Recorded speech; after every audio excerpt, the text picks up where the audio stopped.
आप सबों का आसान बिहार बोर्ड में स्वागत है। चैनल का नाम है आसान बिहार बोर्ड और कोचिंग का नाम है आरंभ क्लासेस।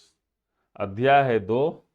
कौन सा अध्याय है? दूसरा नंबर अध्याय है, जिसमें हम प्रेम यानी श्री राधिका चैप्टर का नाम है, जिसको लिखा किसने है? रसखान। लघु उत्तरीय प्रश्न और दीर्घ उत्तरीय प्रश्न है। पिक्चर को ध्यान से देखो। भगवान श्री कृष्ण है और माता राधा है, और यहाँ पर क्या है? रसखान है। रसखान क्या है? एक मुस्लिम व्यक्ति है और भगवान श्री कृष्ण की आराधना कर रहे हैं। तो ये जो यानी ये संप्रदाय से मुक्त व्यक्ति हैं, तो इसी को हम लोग पढ़ेंगे। तो चलो पढ़ते हैं। हम देखते हैं हमारा पहला सवाल क्या है। हमारा पहला सवाल है, कवि ने माली मालिन किन्हें और क्यों कहा है? माली मालिन क्या होता है? बाग में होता है। तो माली कौन है, मालिन कौन है, और सवाल है वो क्यों है।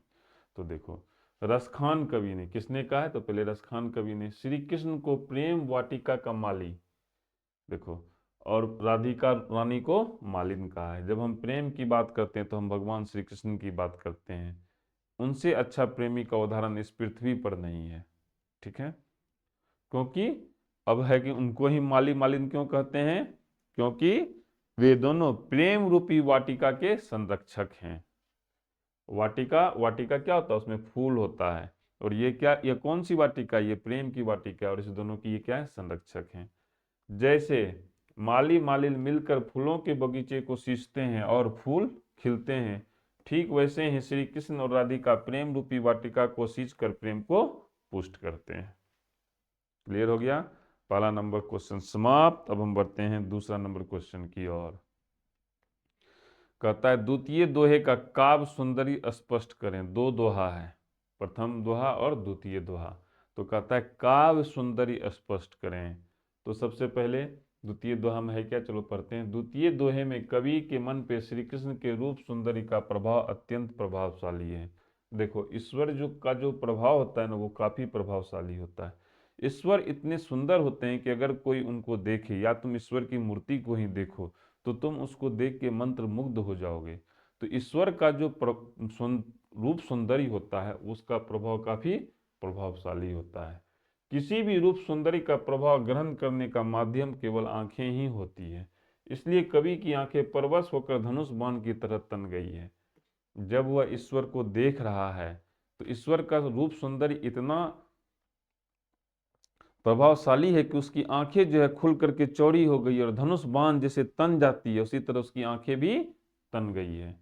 इस दोहे की अंतिम पंक्ति में जहां उपमा अलंकार का सुंदरी देखते ही बनता है, अलंकार, हम लोग अलंकार को भी पढ़ेंगे, तो इसमें क्या है? उपमा अलंकार है।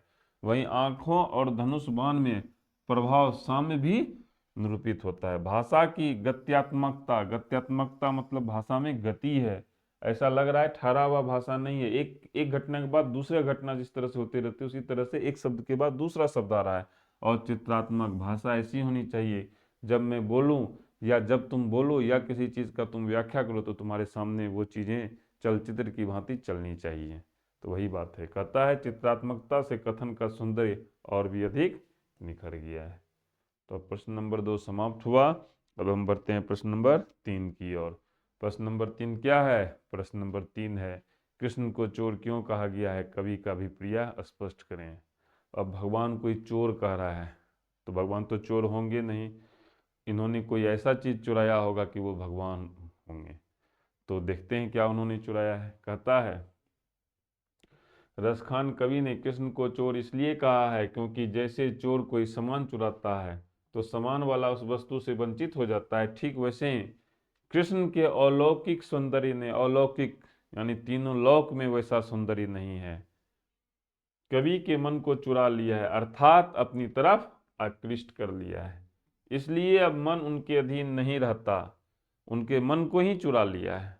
तो मन तो अब उसके पास है नहीं, मन तो भगवान के पास चला गया है, तो अब मन उसके अधीन नहीं रहता है। कवि के कहने का तात्पर्य यह है कि उसका मन श्री कृष्ण के सौंदर्य से इतना आसक्त हो गया कि वह बेमन हो गया और हमेशा ईश्वर को निहारते रहना चाहता है। कवि को अब कृष्ण के अलावा और कुछ दिखाई नहीं देता। उन्होंने भगवान के सौंदर्य को जो देखा, तब किसी भी व्यक्ति या किसी भी वस्तु में अब वैसा सौंदर्य नहीं बचा है कि जिसे वो देखना चाहे। तो वो सिर्फ भगवान श्री कृष्ण को देखना चाहता है। वह कृष्ण के प्रेम रस में पूरी तरह डूब गया है। इसलिए इस दोहे में कृष्ण के प्रति कवि को अनन्य भक्ति भावना प्रकट होती है। क्लियर हो गया प्रश्न नंबर 3? अब हम लोग बढ़ेंगे प्रश्न नंबर 4। सवैये में कवि की कैसी आकांक्षा प्रकट होती है, भावार्थ बताते हुए स्पष्ट करें। ऑब्जेक्टिव क्वेश्चन में दोहे छंद सवैये का मैंने चर्चा किया है, तो तुम उस प्लेलिस्ट को देखो, उसमें व्याख्या है। हर एक ही वीडियो में हर चीज़ें नहीं डाली जा सकती है, जो जहाँ रिलीवेंट है उसको वहाँ डाला जा रहा है। प्रस्तुत सवैये में कवि यह आकांक्षा प्रकट करता है कि यह कृष्ण के चरवाहे रूप पर त्रिलोक का संपूर्ण राज भी निछावर कर सकता है। भगवान श्री कृष्ण क्या थे? यादव थे। वो गाय को पालते थे, गाय को चराते थे, तो जो गाय को चराता उसको हम चरवाहा कहते हैं। तो कहता है कि राजा महाराजा को तो छोड़िए, भगवान का जो चरवाहा रूप है वह इतना प्रभावशाली है, इतना दिव्य है कि वो त्रिलोक का संपूर्ण राज भी, तीनों लोक का अगर राज भी निछावर कर दे तो वो कम है, वो भी वो कर सकता है। वह संसार के सभी श्रेष्ठ सुखों को भूल करके महल में रहना, अच्छे अच्छे भोजन करना, सुंदर वस्त्र धारण करना, उन सभी चीजों को भूल करके वो नंद की गाय चराने में ही लगा रहेगा और अपनी आंखों से हमेशा ब्रज के बाग बगीचे को निहारा करे। कवि रसखान को करोड़ों स्वर्ण महल की बजाय ब्रज का करील कुंज अधिक प्रिय है ना। कवि के कहने का आशय यह है कि कवि अपने आराध्य श्री कृष्ण के प्रेम और भक्ति में इस तरह तल्लीन और विभोर है कि उसे इस संसार का बड़ा से बड़ा सुख भी भक्ति मार्ग से विचलित नहीं कर सकता।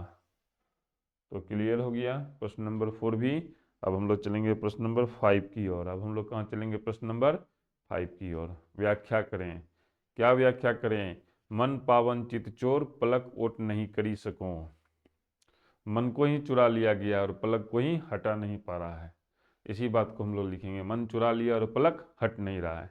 तो देखो, पहले तो कहाँ से लिया गया है? यह पंक्ति कृष्ण भक्ति के प्रसिद्ध कवि रसखान द्वारा लिखित दोहे स्वरथा से ली गई है।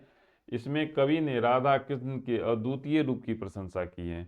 कवि कहते हैं कि उनके हृदय में राधा कृष्ण के रूप का ऐसा वास हो गया है कि वे उन्हें हर समय देखना चाहते हैं। ऐसा उसके मन में भगवान श्री कृष्ण समा गए हैं कि वो चाहते हैं वो हमेशा उन्हीं को ही देखें। इसका अर्थ यह है कि कवि राधा कृष्ण के प्रेम में रूप से इतना प्रभावित हो गए कि उनकी आंखें हर पल केवल उन्हीं को देखना चाहती है, यानी कि राधा कृष्ण के अलौकिक रूप ने उनके मन को चुरा लिया। इसलिए उसमें कृष्ण के प्रति कवि के प्रेम की गहरी अभिव्यक्ति हुई है। क्लियर हो गया? प्रश्न नंबर 5 का क। अब प्रश्न नंबर 5 का ख। रसखानी कबो इन आखिन सो ब्रज के बनबाग तगार निहारो। देखो, ब्रज के बनबाग, ब्रज का जो जंगल है, जो बाग है, उसी को वो देखना चाहता है अपनी इन आंखों से, यानी हर चीजों को हटाना चाहता है। यानी ब्रज के उन बाग और वन में कुछ तो बात है, तो क्या बात है वो देखते हैं, कहता है। पहले तो क्या है वो सब हम लोग लिख लेंगे, कृष्ण भक्ति के सुप्रसिद्ध कवि ये सब लिख लिए, ठीक है। उसके बाद कृष्ण के अलौकिक रूप को देख करके कुछ भी चीजें तभी होगा जब कोई ईश्वर के रूप को देखेगा या ईश्वर के रूप की कल्पना करेगा। तो जैसे वह उस अलौकिक रूप की कल्पना करेगा तो वह प्रभावित होगा, और जैसे वह प्रभावित होगा तो उसका मन ईश्वर के नियंत्रण में चला जाएगा। इसलिए हर भक्त क्या करते हैं? अपने आप को ईश्वर को सौंप देते हैं। इस विवस्था के कारण ही वे किसी और से प्रेम करने में सक्षम नहीं है। तो जैसे ही कोई व्यक्ति ईश्वर से प्रेम करेगा तो वह व्यक्ति किसी दूसरे से प्रेम नहीं कर सकता है। मीरा इसका बेहतरीन उदाहरण है। उनका मन तो राधा कृष्ण के प्रेम जाल में गहराई से उलझ गया है। इसलिए कवि अपनी असहायता को व्यक्त करता है कि यह स्पष्ट करना चाहते हैं कि जब कोई व्यक्ति पूरे हृदय से किसी के प्रति समर्पित हो जाता है तो वह पूरी तरह से उस पर निर्भर हो जाता है। इसके बाद व्यक्ति का अपना कुछ शेष नहीं बचता। इसलिए कभी भी इस प्रेम के कारण स्वयं को विवश महसूस करता है। क्लियर हो गया 5 का ख। बढ़ेंगे 5 का ग की ओर। तो 5 का ग नहीं है, इसमें इतना ही है। अब है समास।